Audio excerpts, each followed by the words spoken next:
Oh God, not this topic.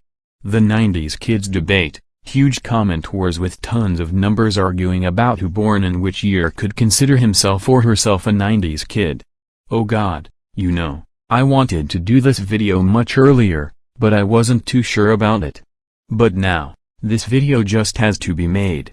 Here's a rant and analysis on the 90s kids debate. Let me start by saying that I was born at the clear end of 1997. Do I consider myself a 90s kid? No, far from it. I wasn't even born yet when Kurt Cobain died in 1994. I have next to no memories from 1997 to 2000.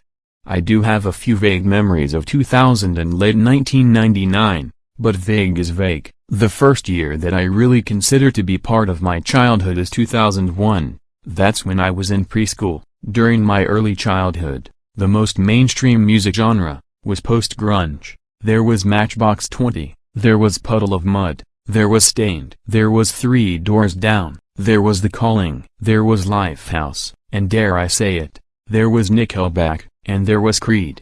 Yeah. As for technology, VHS was still the dominant movie format, although DVD was slowly catching up. The N64 and PS1 were at the end of their heyday. I still remember renting N64 games from Hollywood Video back then. This was when PS2, GameCube, and Xbox were taking over. Back then, The Sims was a 32-bit game. This meant that you weren't able to create the hot chicks that you can now create on The Sims 2 and 3, and who could forget the internet back then?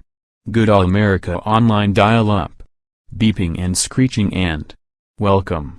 You got mail. Files done. Goodbye. So yeah, the early zeros was a good time. Definitely an era I feel very nostalgic over, back when I was like 3, 4, 5 years old. Good times. Then came the mid-zeros, another great era thanks to Green Day's American Idiot. There was also Fall Out Boy, Panic at the Disco, 30 Seconds to Mars, 3 Days Grace, etc. 2007 was the last good year of the zeros for music. After that in 2008, it went straight to electro hell with Black Eyed Peas' Boom Boom Pow, which is the worst song of the zeros. Anyways, that's an introduction of how I remember the zeros as someone born in late 97. Now, let's talk about the 90s kid versus zeros kid debate. This whole 90s kid thing started out in around 2007.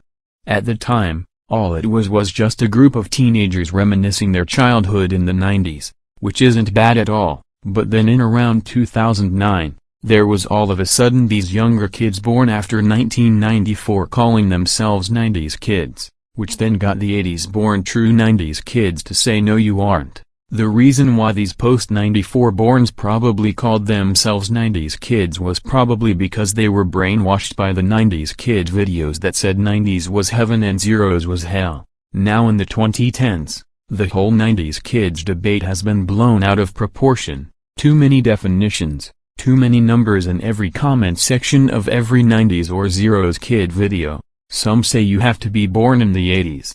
Some say you have to be born between 1983 and 1992. Some say between 1986 and 1995. Some say you have to be born in the 90s. Now, my opinion on this subject is this. I basically consider a 90s kid to be born from 1983 to 1992, and a zeros kid to be born from 1993 to 2002. Basically I consider childhood to be from ages 3 to 10, and adolescence from 11 to 18. However, it's all just my opinion. Also, my opinion goes by math, not by how a person grew up in the decade, since I don't know everyone to know that. However, there are many people that take the debate too far. Basically it starts with a comment with someone claiming something from the 90s or calling him or herself a 90s kid, and then saying he or she was born some year after 1994.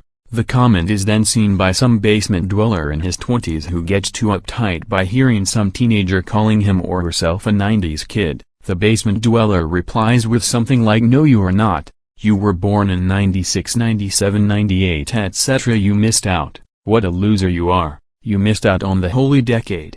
Basically these ridiculous excuses for human scum go around to different videos making fun of younger people for not being born in the 80s or early 90s, being an ageist prick. Many of the people they argue with are like 7 to 10 years younger than they are. It's just sad that they have to argue with them about what decade they grew up in.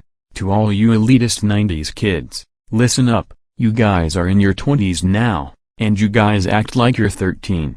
The 90s has been over for almost 15 years now, the zeros has been over for almost 5 years.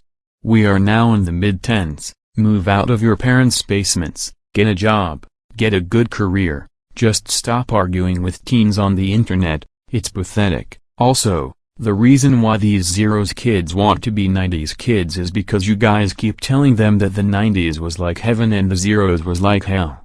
If you let them know the zeros was actually a good decade, which it was, if you disregard 9/11, Katrina, recession, Nickelback, Greed, and all the rap music, we wouldn't be debating. Now, to all you wannabe 90s kids who are actually zeros kids, let me tell you about how the 90s was nothing special. Gang and gun violence was a whole lot bigger in the 90s than the zeros and tens, especially between 1992 and 1996 during the era of Tupac and Notorious B.I.G.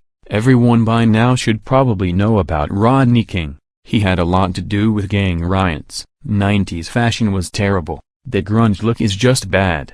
The 90s also had a lot bigger problem with school bullying than the zeros and tens. Rumor has it that bullying is what made Harris and Claiborne cause the Columbine massacre. Plus, the most common music format in the 90s was cassette tapes, the worst type of music format. Even gramophone records are better than cassettes.